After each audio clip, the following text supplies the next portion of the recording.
In the history of life on Earth, there are chapters we know well. The age of the dinosaurs, the rise of mammals, the emergence of our own species. But there is an older chapter, one that is rarely told.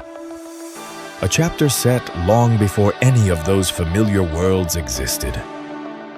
A time when the continents formed a single, unbroken mass. When the oceans were strange and warm. When the land was dominated by creatures that defy easy classification. This is the story of one of those creatures. Its name is Inostrancevia. It lived approximately 260 million years ago. More than 10 million years before the first dinosaur ever walked the earth. It was not a reptile, though it looked like one. It was not a mammal, though it carried within its bones the seeds of every mammal that would ever live, including us. What it was, above all else, was a predator. The most formidable predator of its age. An animal so precisely engineered for killing that nature would spend the next 200 million years trying, and largely failing, to improve upon its design. Tonight, we go back to the Late Permian period, to a world at once alien and familiar, to meet the animal that invented one of nature's most iconic weapons, the saber tooth, and wore it first. To understand Inostrancevia, we must first understand the world it inhabited. And that world was profoundly different from our own. 260 million years ago, the continents as we know them did not exist.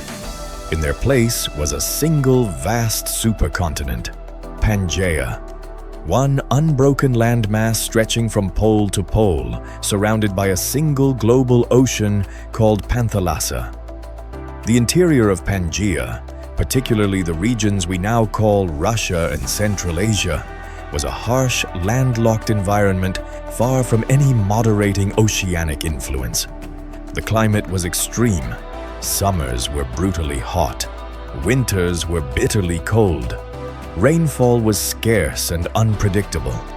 Much of the landscape would have resembled a cold desert.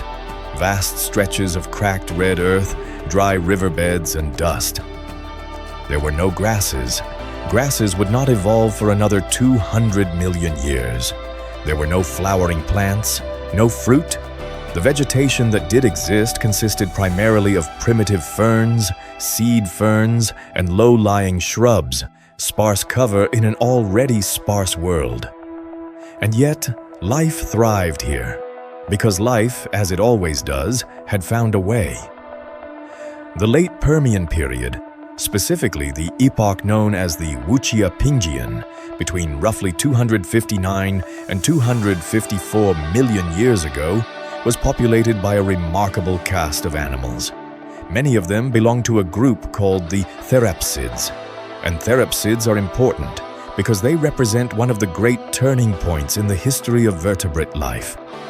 For hundreds of millions of years before this period, the dominant land vertebrates were true reptiles, cold-blooded, sprawling, slow metabolizing animals. But therapsids were beginning to break from that model. They were developing more upright postures, more efficient gaits. Evidence suggests some may have been warm-blooded, or at least approaching warm-bloodedness. Their skulls were changing, developing the differentiated teeth characteristic of mammals, with distinct incisors, canines, and cheek teeth, rather than the uniform peg-like teeth of typical reptiles. In short, therapsids were the ancestors of every mammal alive today. They were the evolutionary bridge between the reptilian world that preceded them and the mammalian world that would follow. And within the therapsids, one group had risen to dominate the late Permian landscape as its supreme carnivores.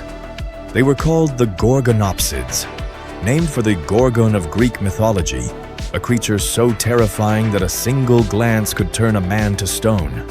The Gorgonopsids were the apex predators of their world. They ranged enormously in size, from animals no larger than a domestic cat to the giants of their kind. They were built for speed and violence.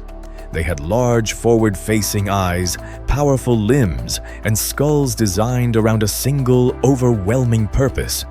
And of all the Gorgonopsids that ever lived, the largest, the most powerful, the most extraordinary was Inostrancevia. The fossil record of Inostrancevia is remarkably well preserved. From specimens recovered in northwestern Russia, particularly near the Malaya-Severnaya Dvina River, scientists have been able to reconstruct this animal in considerable detail. What those fossils reveal is an animal of formidable proportions. Inostrancevia was approximately 3 to 3.5 meters in length, roughly 11 feet from the tip of its snout to the end of its tail. It weighed an estimated 250 kilograms.